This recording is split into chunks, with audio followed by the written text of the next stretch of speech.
उनसे ये कहना चाहती हूँ कि ये आपकी गाय माता के लिए मैं नहीं बोल रही हूँ, और ये क्योंकि हमारे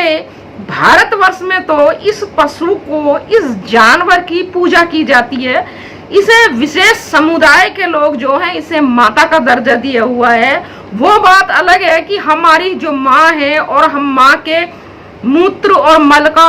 भोग नहीं कर सकते हैं, उसे उपयोग नहीं कर सकते हैं, खा नहीं सकते हैं, पी नहीं सकते हैं, लेकिन ये जो विशेष माँ है, गाय माता जो है, इसके तो मल मूत्र का और सबका प्रयोग लोग कर रहे हैं। मूत्र को लगातार बिल्कुल शुद्ध उनका मूत्र पीने के लिए गौशाला में लोग जाते हैं और वहीं ओक लगा के और पीना शुरू कर देते हैं। तो मैं इस गौ माता की बात नहीं कर रही हूँ, क्योंकि हमारे भारतवर्ष में जो उत्तर प्रदेश की जो सरकार चल रही है, भारतीय जनता पार्टी की, जो योगी बाबा हैं, योगी बाबा ने तो विशेष गायों के संरक्षण के लिए, गौशालाओं के लिए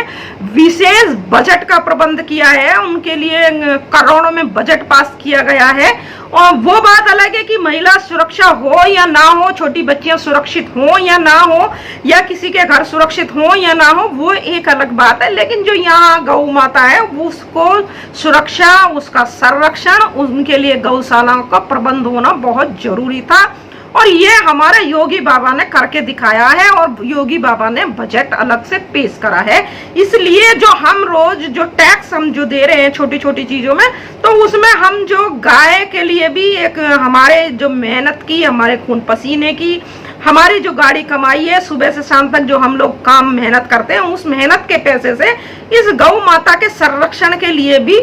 टैक्स के लिए पैसा जाता है, जो टैक्स के रूप में जाता है। तो मैं इस भारतवर्ष की गाय माता के बारे में बात नहीं कर रही हूँ। इसलिए जो विशेष समुदाय के लोग, जो विशेष समुदाय जो उभरा है, वो लोग शांति बनाए रखें। और मैं उनकी गाय माता के लिए बिल्कुल नहीं कह रही हूँ, चाहे वो सड़कों पे कितनी दुर्घटना करा दें,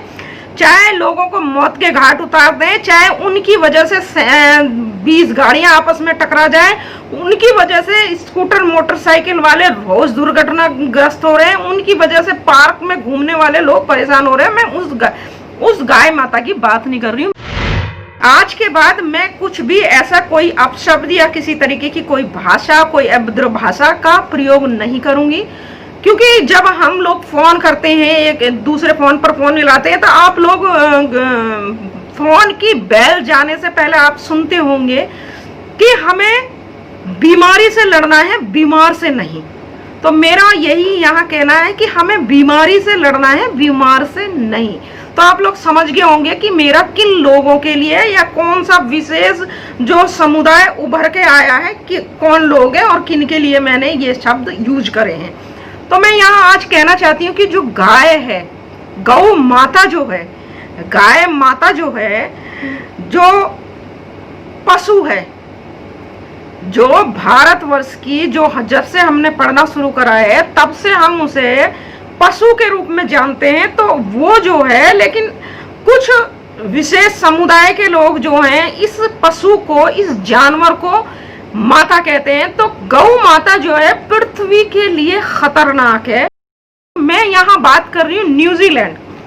न्यूजीलैंड जो देश है, वहाँ के न्यूजीलैंड के लोगों का कहना है कि इस हमारे देश में, न्यूजीलैंड में मनुष्य जाति से ज्यादा, मनुष्य आबादी से ज्यादा, इंसानों की आबादी से ज्यादा गायों की संख्या है। यानी वहाँ हजारों के उसमें जो है गायों के फार्म हाउस हैं, गायें जो हैं, वहाँ के लोगों का, जो वहाँ के जो ग्रीन पार्टी स्कूल हैं वहाँ पे न्यूजीलैंड में, उन लोगों का कहना है कि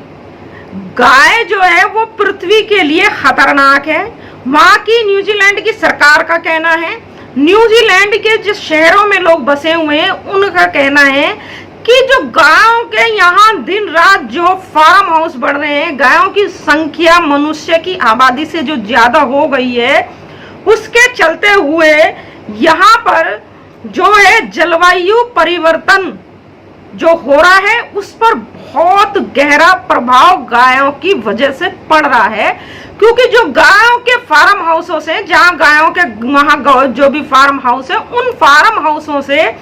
जो उनके मल मूत्र पदार्थ जो निकलते हैं, जो विषैले पदार्थ निकलते हैं और जो विषाक्त जो वहां की जो चीजें जो वो निकलती हैं फार्म हाउस से, उससे जो है जलवायु पर बहुत फर्क पड़ रहा है, पृथ्वी के ऊपर बहुत फर्क पड़ रहा है। और इन्हीं फार्म हाउसों से, इन गायों के फार्म हाउसों से जो मीथेन गैस का जो उत्सर्जन होता है, उस मीथेन गैस का भी वहां पर फर्क पड़ रहा है। इसलिए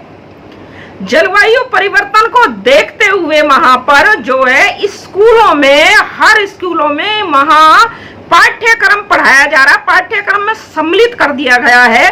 कि वहां बच्चों को पढ़ाया जा रहा है कि भैया जलवायु परिवर्तन के लिए एटमॉस्फेयर को देखते हुए जो यहाँ परिवर्तन हो रहा, उसको देखते हुए जो गायों की संख्या, गाय जो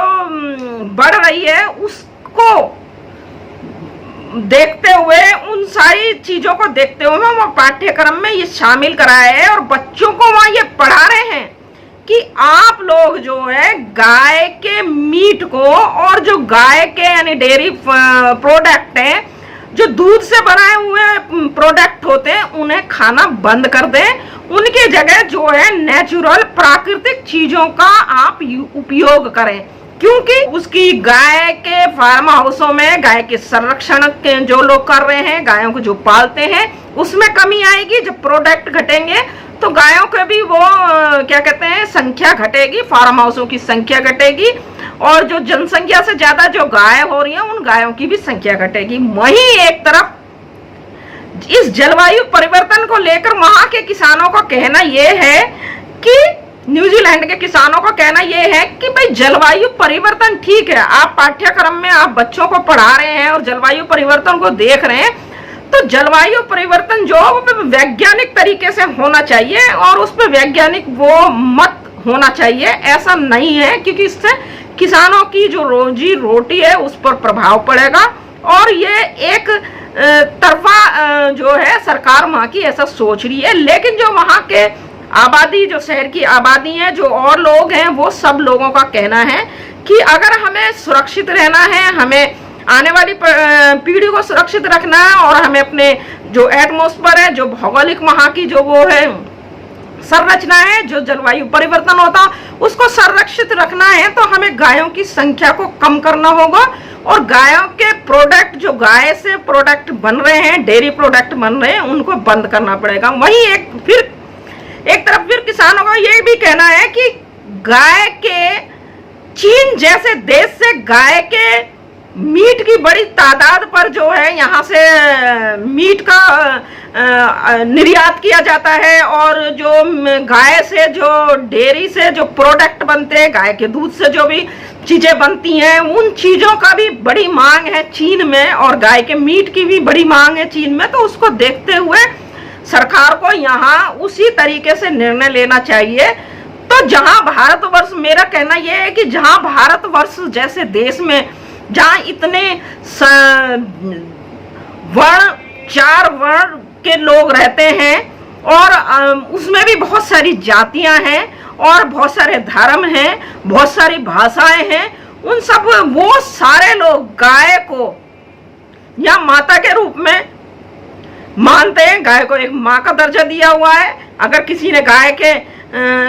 कुछ घटना कर दी या किसी ने गाय को काट दिया तो उसके ऊपर गौ कसी का CS एक्ट में मुकदमा दर्ज होता है, लोग बाकायदा जेलों में जाते हैं। और कुछ ऐसी घटनाओं का यहाँ गलत और झूठी घटनाओं का यहाँ हवाला देकर यहाँ तो गाय के नाम पर लोग जो है एक विशेष समुदाय के लोगों के साथ, एक विशेष जाति के लोगों के साथ मॉब लिंचिंग करते हैं और मॉब लिंचिंग उस हद तक की करते हैं कि लोगों की हत्या तक कर दी जाती है। जैसे सब लोगों को पता है कि जो सुप्रीम कोर्ट से भी केस को पालू खान जो है जिसकी हत्या भीड़ ने कर दी थी गाय के, उसके लिए जो गायों की बिक्री के लिए लेके जा रहे थे, ऐसा कहना वहां की सरकार का है। तो उस पहलू खान को लोगों ने, उस भीड़ ने मॉब लिंचिंग करके हत्या कर दी थी। उस वीडियो को देख के भी सुप्रीम कोर्ट ने मुलजिमों को जो है बाइज्जत बरी कर दिया। तो वहीं ये भारतवर्ष है, यहाँ पर जो है पशु और जो जानवर है, यहाँ विशेष समुदाय के जो लोगों का यहाँ है बोलबाला अभी पिछली पंचवर्षीय योजनाओं से, तो उन लोगों के लिए तो जानवर और पशु भी माँ का दर्जा है। और बेशक यहाँ की महिलाएं सुरक्षित हो या ना हो, माँ या वृद्ध महिलाएं सुरक्षित हो या ना हो, लेकिन गौ माताओं को यहाँ तो सुरक्षा और उनके उसके लिए तो विशेष प्रावधान है। अंत में मैं यही कहना चाहती हूँ कि भाई अगर हमारे भारतवर्ष में भी गायों की संख्या ज्यादा हो रही है, जब वहाँ जलवायु परिवर्तन को देखकर वहाँ की सरकारें इस तरीके का निर्णय ले रही है, तो हमारी भारत सरकार को, हमारे उत्तर प्रदेश की जो बाबा की सरकार चल रही है, उसे भी ये सोचना चाहिए, ये देखना चाहिए और वहाँ से कुछ सीखना चाहिए। अंत में आप सब लोगों को मेरा जय भीम, नमो बुद्धाय। अगर आपने अभी तक हमारा चैनल सब्सक्राइब नहीं किया है तो सब्सक्राइब करें और घंटी का बटन बिल्कुल भी दबाना ना भूलें, ताकि सभी लेटेस्ट खबरें पहुंच सकें आप पे सबसे पहले।